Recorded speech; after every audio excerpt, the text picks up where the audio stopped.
Welcome to Staffworks Explained.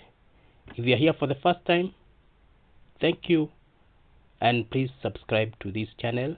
For repeat viewers, we are grateful for your support. In this video, we'll be talking about the Grand Ethiopian Rennaissance Dam, talks which have been ongoing for the last around 6 months. We'll be looking at these talks, how they have progressed, and now that the talks have reached a gridlock, we'll be looking at what will happen next. So the fourth round of GERD talks have ended without reaching an agreement. Egypt and Ethiopia separately issued statements stating that the recently revived negotiation track over the long-standing dispute caused by the Grand Ethiopian Rennaissance Dam have reached an end but have failed to yield any results. The talks about GERD, this is a mega dam that is being constructed in Ethiopia along Blue River Nile.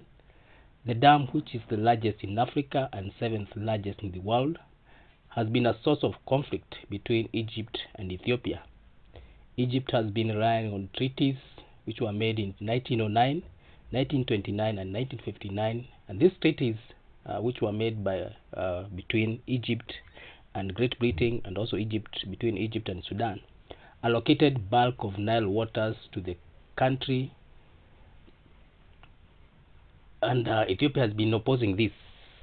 Ethiopia has been saying that it does not recognize these treaties because they were made during colonial times, and Ethiopia was not subject to it. It claims that it has a right to utilize the Nile waters and does not recognize treaties that were made unilaterally, and they allocated back of the Nile waters to the downstreams, that is Egypt and Sudan, in total disregard of countries in the upstream. Despite the opposition from Egypt and Sudan, Ethiopia has gone ahead and built this mega dam starting in 2011. Planning and design of this dam was done in secrecy, and even when it comes to funding of this project, the model that Ethiopia used is unique. The dam is now almost complete, with the production of electricity having started with the commissioning of 2 turbines. This dam has a capacity of 6.5 or 6.45 gigahertz, making it one of the largest dams in the world, not only in Africa. The dam is now almost complete, and the thorny issues that have not been resolved so far, and this is what has been negotiated. The operation of the dam, the feeding of the dam. The dam has been filled unilaterally 4 times, with the latest being September 2023.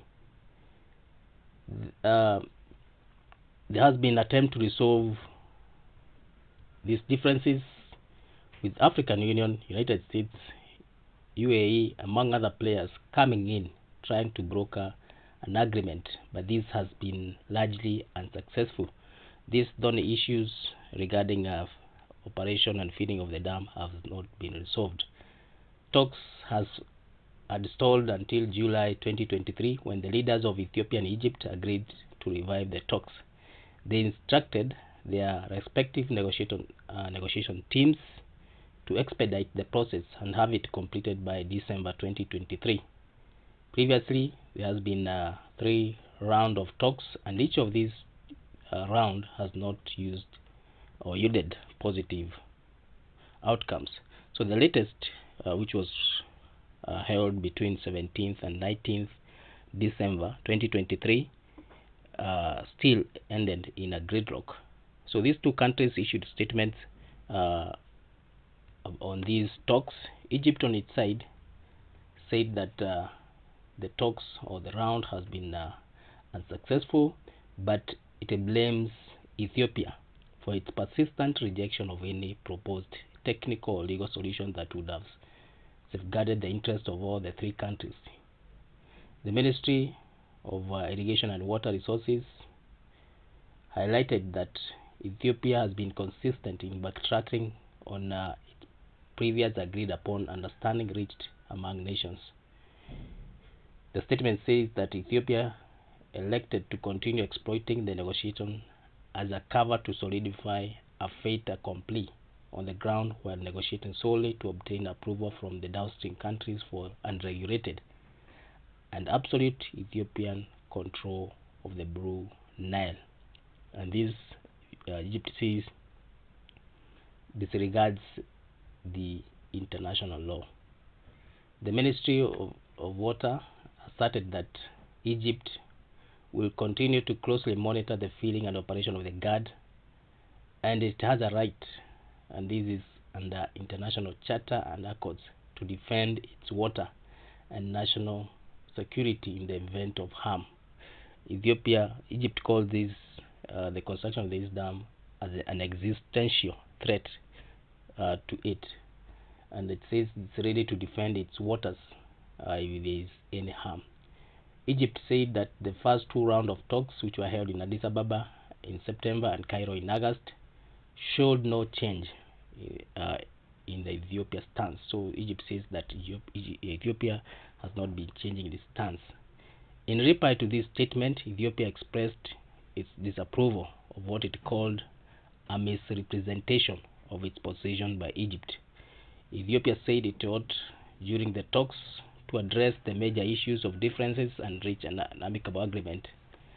It also expressed its willingness to resume the negotiations to reach an amicable and negotiated settlement that addresses the interests of all the three countries.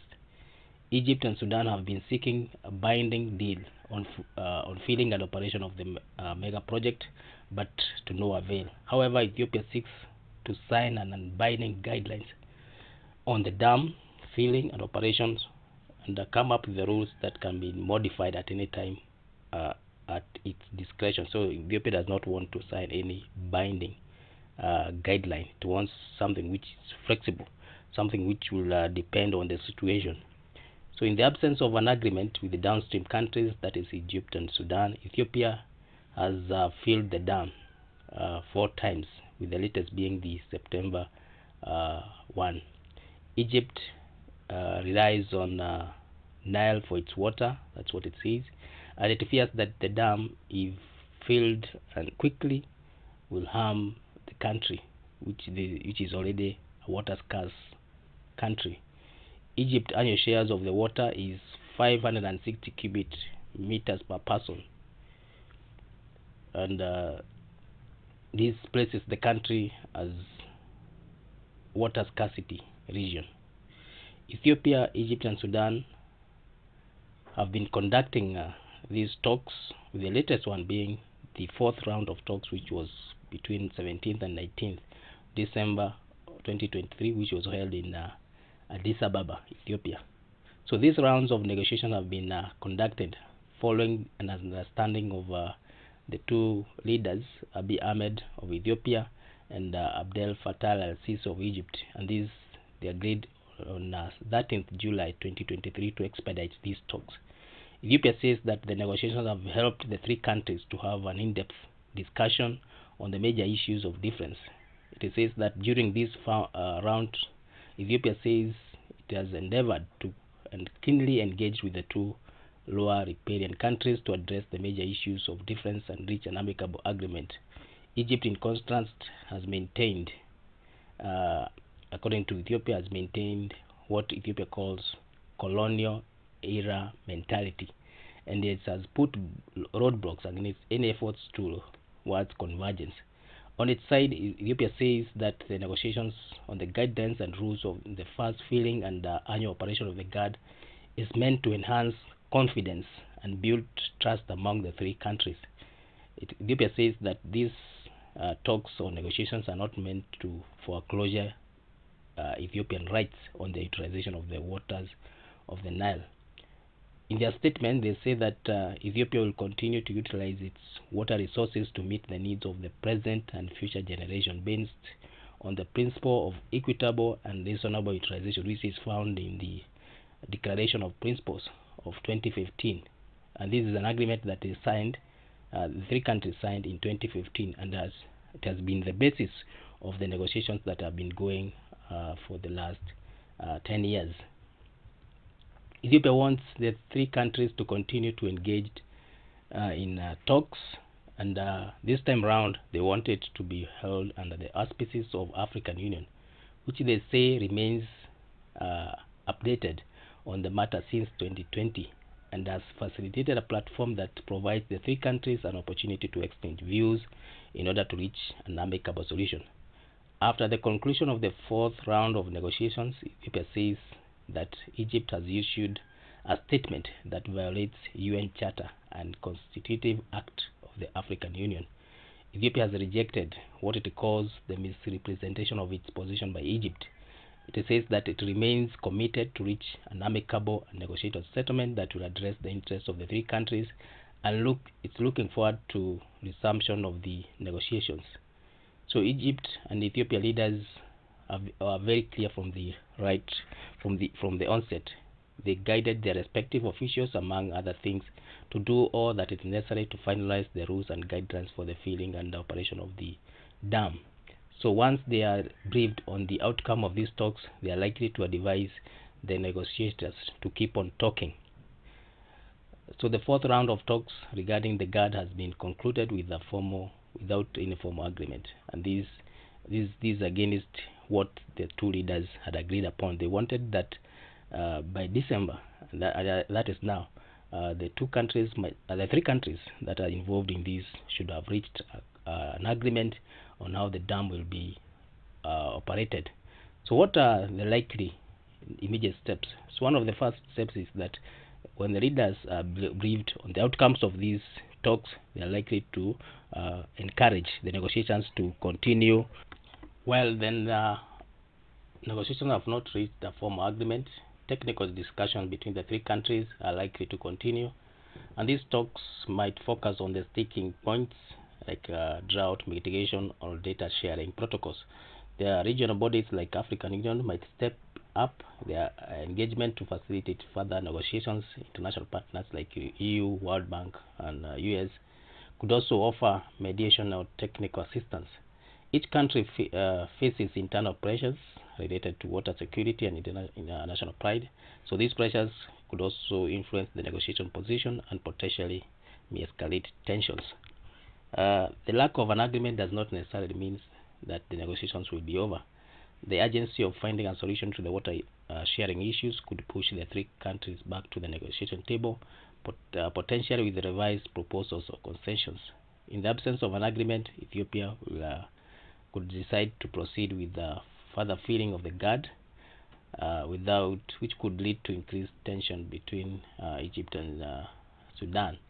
If tensions escalate significantly, the international community might increase pressure on the three countries to reach an agreement, potentially even resorting to sanctions or legal actions. The political stability and leadership priorities in each of these countries will significantly impact their willingness to compromise. The broader context of the water scarcity in the Nile Basin will also continue to put pressure on all parties to find a sustainable solution. The economic ramifications of any disagreement or disruption of water flow could force these countries to have a negotiated settlement. So overall, lack of a formal agreement in the fourth round of GERD talks leaves the situation uncertain. In the coming weeks and months, it will be crucial to determine whether the three countries can overcome these differences and reach a mutually beneficial solution, so each of these countries can move position and reach a compromise. So thank you for reaching this far. If it's your first time here, please subscribe to this channel. You can watch other videos that you have done. Leave a comment, share and comment. Thank you.